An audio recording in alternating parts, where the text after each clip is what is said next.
आज हम इस वीडियो में फिशर के मुद्रा परिमाण सिद्धांत और कैम्ब्रिज के दृष्टिकोण में अंतर समझेंगे। सबसे पहले मुद्रा परिमाण सिद्धांत।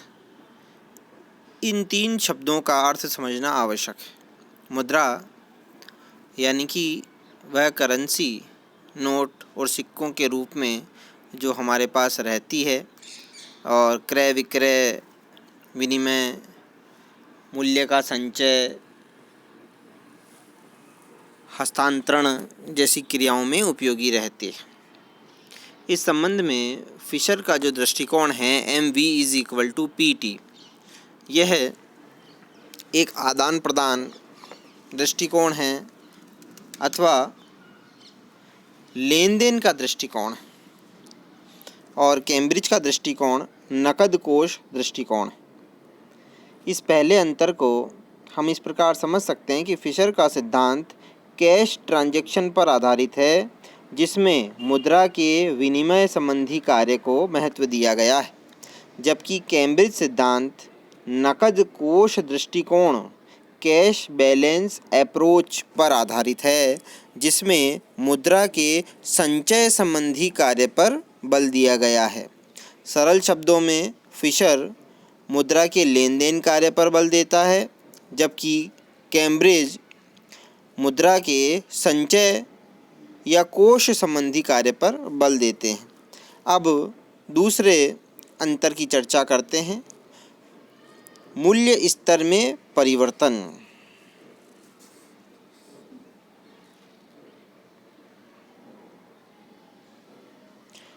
मुद्रा मूल्य में परिवर्तन मुद्रा की पूर्ति से होता है, जबकि कैम्ब्रिज कहता है मुद्रा के मूल्य में परिवर्तन मुद्रा की मांग से होता है।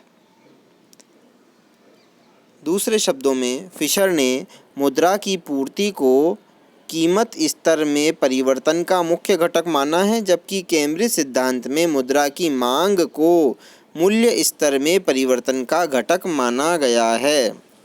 तीसरे अंतर का आधार है स्थिरता। फिशर ने मुद्रा की मांग को स्थिर मानकर, ये जो तीसरा अंतर है, ये आपको जो चित्र दिख रहा है उसमें चौथे नंबर पर प्रदर्शित किया गया है। फिशर ने मुद्रा की मांग को स्थिर मानकर मुद्रा की पूर्ति को परिवर्तनशील माना है, जो मूल्य स्तर को प्रभावित करती है, जबकि कैम्ब्रिज सिद्धांत में मुद्रा की पूर्ति को स्थिर माना है और मुद्रा की मांग को परिवर्तनशील माना है, जो मूल्य स्तर को चेंज लाती है, परिवर्तन लाती है।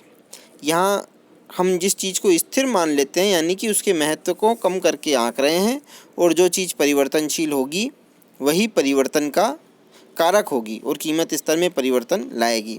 इस प्रकार से हम देखते हैं कि फिशर ने पूर्ति पर अधिक जोर दिया है, जबकि कीन्स आदि कैम्ब्रिज अर्थशास्त्रियों ने मुद्रा की मांग पर अधिक बल दिया है। पांचवा अंतर जो इस स्लाइड में दिखाया गया है उसका आधार है समय। फिशर का दृष्टिकोण एक दीर्घकालीन सिद्धांत और पीरियड ऑफ टाइम, समय की अवधि पर ध्यान देता है, जबकि कैम्ब्रिज का सिद्धांत एक अल्पकालीन सिद्धांत है और पॉइंट ऑफ टाइम, समय के बिंदु पर अपना ध्यान केंद्रित करता है। इन पांचों अंतरों को संक्षेप में फिर समझ लेते हैं। पहला अंतर दृष्टिकोण में मौलिक अंतर। फिशर आदान प्रदान को और कैम्ब्रिज नकद कोष को मुद्रा का मुख्य कार्य मानते हैं, जिसे बिंदु संख्या 2 में पुनः बताया गया है। मुद्रा के विनिमय कार्य के माध्यम पर बल और मुद्रा के संचयन कार्य पर बल। तीसरा पॉइंट, मूल्य स्तर में परिवर्तन कौन लाता है, इस बात को लेकर फिशर मानता है कि मुद्रा की पूर्ति जो है वो कीमत में बदलाव लाती है, जबकि कैम्ब्रिज का मानना है मुद्रा की मांग कीमत स्तर में बदलाव लाती है। चौथा पॉइंट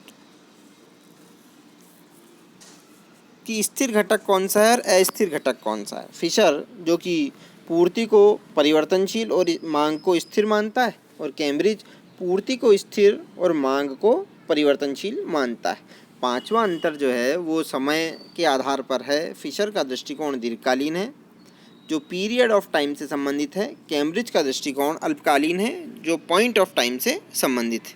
अब आगे चलते हैं।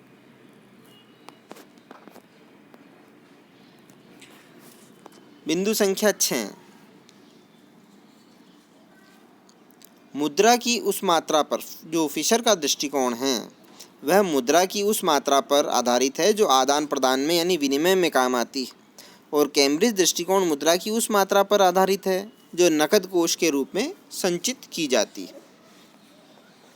सामान्य तौर पे देखें तो एक व्यक्ति को जो भी आय या वेतन प्राप्त होता है उसका कुछ भाग वह संचित कोषों के रूप में रख लेता है और कुछ भाग ऐसा होता है जो लेन देन के काम में आता है। तो फिशर लेन देन में काम आने वाली मुद्रा के आधार पर दृष्टिकोण का निर्माण करता है, जबकि कैम्ब्रिज का दृष्टिकोण नगद कोष के रूप में संचित मुद्रा को आधार मानता है। नेक्स्ट अंतर प्रचलन वेग पर है। फिशर के सिद्धांत में मुद्रा के चलन वेग पर बल दिया गया है। जब हम कहते हैं mv is equal to pt, तो v यानी वेलोसिटी ऑफ मनी, वेग, जबकि कैम्ब्रिज सिद्धांत में नकद कोषों की निष्क्रियता पर बल दिया गया है। यहाँ यह ध्यान रखना है कि मुद्रा का चलन वेग और संचित मुद्रा की निष्क्रियता दोनों बिल्कुल विरोधी परिस्थितियाँ हैं। आठवां अंतर वस्तुओं के आधार पर भिन्नता है। फिशर के सिद्धांत में मुद्रा मूल्य निर्धारण में उत्पादन एवं उपभोग की सभी वस्तुओं का समावेश होता है, चाहे वे पूर्ण उत्पादित हों, अर्ध उत्पादित हों एवं उपभोग वस्तुएं हों, कोई भी हों। लेकिन कैम्ब्रिज का दृष्टिकोण केवल पूर्ण रूप से उत्पादित और उपभोग योग्य वस्तुओं पर ही ध्यान देता है, जहां फिशर उत्पादन उपभोग दोनों की वस्तुओं पर ध्यान देता है, तो कैम्ब्रिज केवल उपभोग योग्य पर।